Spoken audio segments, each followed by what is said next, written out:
தடைகளை தாண்டி வாகை சூட மாட்டாரா விஜய்? உச்ச நட்சத்திரம், எல்லா அறிகுறிகளும் தெரியலையா திரு தனியரசு?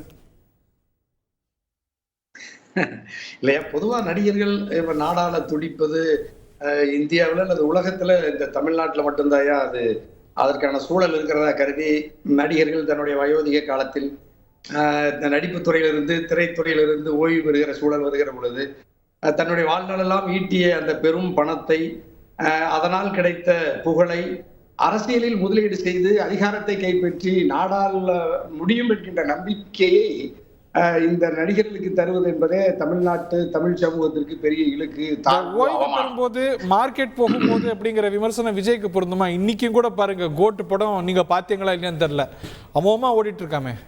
இப்படி ஒரு உச்சத்துல இருக்கும்போது அந்த கரியரை விட்டு வர்றாரு அப்படின்னா அது வந்து நீங்க சொல்ற விமர்சனம் பொருந்துமா விஜய்க்கு?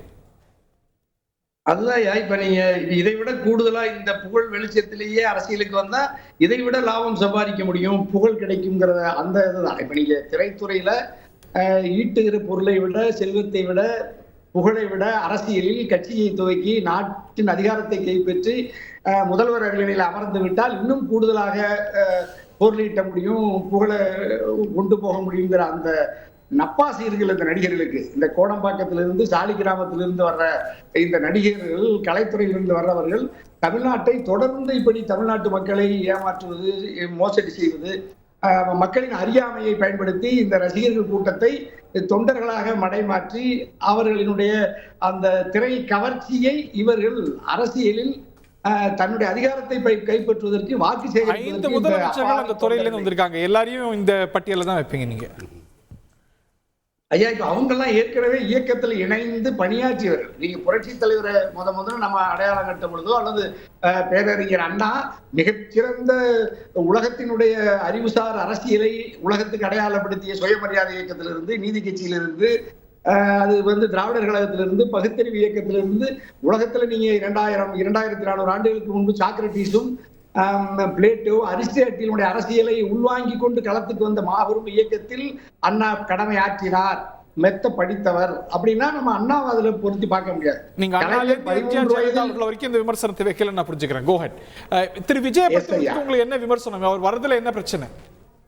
இல்ல, நடிகர்களே நாடாளுவதுல பிழை இருக்கு. அதுல வந்து இவர் இதுவரைக்கும் அரசியலில் ஒரு விழுக்காடு கூட தன்னுடைய பங்களிப்பை செலுத்தாத, நாட்டு மக்களுக்காக இவர் எந்த பங்களிப்பையும் அக்கறையும் செலுத்தாத ஒரு விஜய் ஒரு கட்சியை துவக்கி 6 மாதம் 1 ஆண்டுகளுக்கு முன்பு துவக்குவது, துவக்கிய உடனே சட்டமன்ற தேர்தலில் மட்டுமே நான் போட்டியிடுவேன் என்று சொல்லுவது, சட்டமன்ற தேர்தலில் போட்டியிட்டு பெரும்பான்மை தொகுதியை கைப்பற்றி முதலமைச்சர் அரியணையை தான் இவர்களுக்கு இலக்கு என்றால், இவர்கள் மக்களின் மீது இவர்கள் காட்டுகிற அக்கறையை காட்டிலும் முதல்வர் என்கின்ற அந்த அதிகாரத்தின் மீது, அந்த பதவியின் மீது இவர்கள் கொண்டிருக்கிற அந்த வெறி இருக்கு இல்லையா, அதுதான் மோசடி. பதவி நப்பாசையில வராருங்கிறார். இது வந்து ஏற்றுக்கொள்ளத்தக்க அரசியல் இல்லை அப்படிங்கிறார். அவருக்கு என்ன ட்ராக் ரெக்கார்ட் இருக்குன்னு கேட்கிறார். நியாயமான கேள்வியா இல்லையா? தனியரசு அவர்கள் 2 உண்மையை சொன்னார். ஒரு உண்மை என்ன சொன்னார்னா, அரசியலுக்கு வந்து கொள்ளடிக்க வராங்க அப்படின்னு. அப்ப இங்க இருக்கிறவங்களாம் அதை பண்ணிட்டு இருக்காங்களான்னு ஒரு கேள்வி வருது. ஐயா சொன்னாரு, உண்மைதானா? வெரி குட், ஒரு அக்செப்டட்.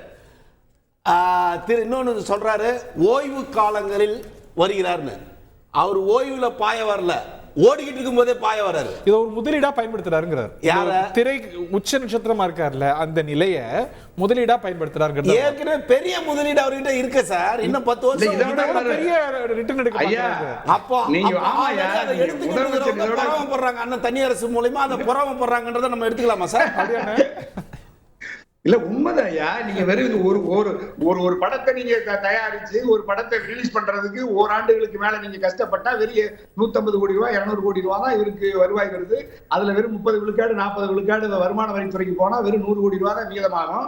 அந்த 100 கோடி ரூபாயை நீங்க இங்க ஒரு நிமிடத்துல எடுத்துடலாம் முதலமைச்சரானா அப்படின்னா இவர் அதனாலதான் இவர் முதலமைச்சர் பதவி நோக்கி வர்றாரு. படத்தை விட இது நல்ல முதலமைச்சர் பதவி, கட்சி உருவாக்குனா லாபம் அதிகமா வரும்னு நினைக்கிறாரு. அதுதான் பிழையானது, மோசடியானது. அண்ணன் தனியரசு இதுவரைக்கும் பேசினதுல தனித்துவமா இன்னைக்குதான் அரசை பத்தி கரெக்டா பேசிருக்கீங்க. ஓப்பனா ஒத்துக்கிட்டீங்க பாருங்க. ஆமாங்க, அரசுல இருக்கிறவங்க எல்லாம் கொள்ளை அடிக்கிறார்கள், அதை இன்னொருத்தர் வந்து செய்ய வரும்போது நாங்க அதை தடுப்போம் நீண்ட காலமா அப்படிதானே சொல்றீங்க. அந்த ஸ்டேட்மெண்ட் கரெக்டா? ஐயா, நான் நீண்ட காலமா இதை வலியுறுத்தி இந்த யதார்த்த அரசியலை உலகத்துக்கு சொன்னது மதமான தனியரசு தான்.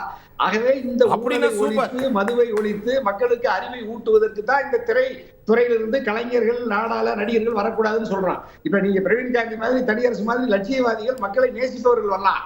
ஆனா நடிகர்கள் வருவது சரியில்லைங்க பிரவீன். இல்ல, நடிகர்கள் என்ன தப்பு பாத்தீங்கன்னா எங்க அறிவுரை இல்ல இல்ல நான் என்ன கேக்குறேன்னா, எங்க கோட்டீஸ்வரன் வரலாம், அரியரணையா வரலாம். இல்ல தனி இப்போ திரு விஜய் அவர்கள் கிட்ட என்ன குற்றத்தை பார்த்துட்டீங்க? அந்த குற்றத்தை காரணம் காட்டி உனக்கு தகுதி இல்லை, அவர் மேல ஏதாவது வழக்குகளா ஏதாவது, அவர் ரொம்ப நியாயமான ஒரு மனுஷனா இருக்காரு, மக்களுக்கு பிடிச்சிருக்கு. பெண்கள் குழந்தை சார் 234 குழந்தைங்களை கூப்பிட்டு ஒரு ஹானர் பண்ணார் இல்லையா? படிக்கிற பசங்க இன்னும் நல்லா படிக்கணும்னு என்கரேஜ் பண்றதுக்காக ஒரு ஹானர் பண்ணார் இல்லையா? அது அடிமனசுல இருந்தானே வரும். அதுல வியாபாரம்னு நீங்க பாக்குறீங்களா? அது ஒரு நல்ல சர்வீஸ். என்ன குறைப்பா ஐயா? நல்லது. அவர் பின்புலம் ஐயா, பின்புலம் ஐயா. 50 ஆண்டு காலம் அரசியலில் நாட்டு மக்களை பற்றி கவலை இல்லாமல் தனித்த தன் சுய ஆதாயத்திற்காக தொழிலை மட்டுமே தன்னுடைய முழு ஆற்றலையும் கவனத்தையும் வாழ்க்கையும் செலுத்திய ஒரு சுயநல நடிகர் நாட்டு மக்களுக்கு திடீர்னு தொண்டாற்ற வருகிறேன்னு சொல்றது ஒரு பெரும் பிழை. அதுலயே அவர் நாட்டு மக்களின் மீது அக்கறை இல்லை அவருக்கு. இப்ப நீங்க திராவிட கருத்தியல் மீதோ, தமிழ் தேசிய கருத்தியல் மீதோ, வர்க்க கருத்தியலின் மீதோ, அல்லது மதம் ஆன்மீகம் சார்ந்த கருத்தியலின் மீதோ எந்த பற்றுறுதியும் இல்லாத இவர் யார் என்றே தெரியாமல் வெறும் ஒரு நடிகர் அப்படிங்கிறதை தவிர விஜய்க்கு என்ன அடையாளம் இருக்கு? ஆகவே வெறும் நடிகர் கொள்கை என்ன, வாட் ஹி ஸ்டாண்ட்ஸ் ஃபார் எதுவும் தெரியாது. அவர் சொல்ற வரைக்கும் அவர் சினிமால நடிச்சிருந்தாரு, நல்லா பாடுவார், நல்லா நடிப்பாரு, நல்லா சண்டை போடுவார். இதை தாண்டி அவரை பத்தி என்ன தெரியும்? முதலாக கொள்முதல் செய்யாமல் ஒரு கொள்கையோட வராருங்க. நான் இப்பவே டிக்ளேர் பண்றேங்க, அரசியலில் கொள்முதல் கிடையாது. அப்படி இதுதான் எங்க முதல் கொள்கை. நோ கொள்முதல். ஓபன், அப்படியே ஓபனா வராரு திரு விஜய் அவர்கள். நான் இங்க டிக்ளேர் பண்றேன், நோ கொள்முதல். இப்ப அண்ணனே சொன்னார்ல, என்ன சொன்னார்? கொள்முதல் என்ன? கொள்ளை அடிக்கிறதா கொள்முதல். அண்ணனே சொல்லிட்டாங்களே, அந்த கொள்ளை அடிக்கும் அரசியலுக்கு முற்றுப்புள்ளி வைக்க ஒருவர் வர வேண்டும். அவரை எப்படி நம்ம நம்புறதுன்னா, ஆல்ரெடி அவர்கிட்ட பணம் இருக்கு, புகழ் இருக்கு. இனிமே தமிழ்நாட்டில் வந்து பணம் சம்பாதிக்க வேண்டிய அவசியம் அவருக்கு இல்லை, இனிமே புகழ் அடைய வேண்டிய அவசியம் அவருக்கு இல்லை. இது ரெண்டு வேற என்ன சார்? அதுக்கப்புறம் மக்கள் தானே சார். தேவையான பணம் இருக்கு, இன்னும் 10 வருஷம் இருந்தா தேவைக்கு மேல பணம் வரும். அதை தூக்கி போட்டு ஒருத்தர் வராருன்னா உள்ளுக்குள்ள வேற ஒரு. சிங்கப்பூர் அரசாங்கத்திலலாம் மந்திரிகளுக்கெல்லாம் பெரிய பணம் கொடுப்பாங்க, பெரிய சம்பளம் கொடுப்பாங்க. ஏன்னா அவங்களுக்கு வந்து நல்ல சம்பளம் கொடுத்துட்டா கைவிட்டுக்கோ இதுக்கெல்லாம் இடமே இருக்காது. அந்த மாதிரி அவர் வந்து நிறைவா வராரு, மன நிறைவோட வராரு. அவருக்கு தேவையே கிடையாது மன நிறைவு, பண நிறைவு, ரெண்டுமே நிறைவு. அப்படி இருக்கிற ஒருத்தர் நான் திரு கலை கிட்ட போறேன். இல்லையா, இப்ப இவர் வந்து இப்ப ஒரு 50 ஆண்டு காலம் திரைப்படத்தில் நடிக்கிறாரு. இவ்வளவு காலமா இந்த அரசியலில் நாம் வாழுகிற இந்த நாட்டில் அரசியலில் ஊழல் இருக்கிறது, கையூட்டு இருக்கிறது. ஆகவே இந்த கையூட்டின் மீது, ஊழல் மீது, லஞ்சத்தின் மீது அரசியல்வாதிகள் அல்லது அரசியல் கட்சிகளினுடைய இந்த முறைகேடுகள் குறித்து எந்த ஒரு கருத்தையும் தெரிவிக்காமல் இந்த அரசியல்வாதிகள் சுகபோகமாக இந்த வாழ்க்கையை வாழ்ந்து இந்த அரசியலிலிருந்து பெற்ற புகழை, பெற்ற சுகத்தை, பெற்ற பணத்தை இவர் வந்து மீண்டும் அதை ஒழிக்க வரேன்னு சொன்னார்னா அதே முரண்பாடு தானே. ஓகே, இப்ப நீங்க இந்த அரசியல் சுருக்கமா நான் அப்புறம் மற்ற விருந்தினர்கள் போறேன் பேசலாமா? ஒன்றும் இல்லை, இப்போ அண்ணன் வந்து மேடம் ஜெயலலிதா மேடம் கூட வந்து ஒரு டிராவல் பண்ணாரு. ஜெயலலிதா மேடம் கிட்ட அவருக்கு பிடிச்ச கொள்கை என்னன்னு ஒன்று சொல்லுங்க.